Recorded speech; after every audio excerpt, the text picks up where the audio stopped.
যে আমি তাকে না বলি। ইনফ্যাক্ট আপনারা যারা আমাদের কর্মীরা সবাই আছেন, যারা তৃণমূল কংগ্রেস পার্টিকে সাপোর্ট করেন, ভালোবাসেন, আপনারা সবাই জানেন যেখানে দিদি তাদের সকলের সামনে আমাদের মাথা নত।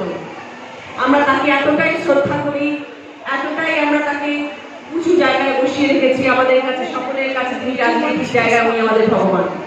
তো সেইখানে দিদি যখন আমাকে বললেন যে রচনা তোমাকে আমার পাশে থাকতে হবে, আমি সবকিছু ভুলে গেছি।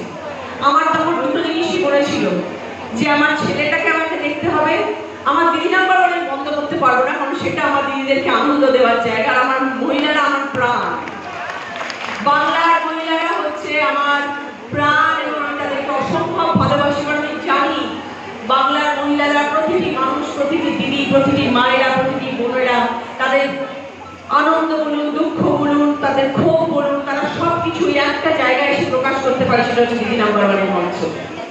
তার জন্য আমি সবসময় তাদের পাশে আছি, সেই জায়গাটা কোনো বন্ধ হতে পারে না।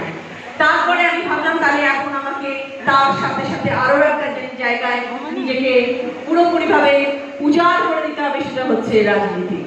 তাই জন্য আজকে আমি আপনাদের সকলের সামনে, এবং আমি আপনাদের সকলের সামনে এইটুকুই কথা দিয়ে দিতে পারবো, আমি কোনো রাজনীতির বক্তৃতা দিতে আসিনি, বা দিতে পারবো না হয়তো কোনোদিনও। যদি আমি ৪ঠা জুনের পরে আপনাদের সকলের সামনে মনোনীত হয়ে আসতেও পারি, তখনও কিন্তু এই মাইক নিয়ে রাজনীতির বক্তৃতা দেবো না। শুধু একটাই কথা বলবো, আপনাদের সাথে আছি, আপনাদের পাশে আছি, আপনাদের এইটুকু মন থেকে বলবো। কারণ সত্যি কথা বলছি, আমি একজন নারী, এবং আমি মনে করি আমরা মেয়েরা সবকিছু পারি। আর আজকে এটা তো খুব ছোট্ট একটা কাজ দিয়েছে দিদি আমাকে, যে মানুষের কষ্ট বুঝতে হবে, মানুষের কথা শুনতে হবে।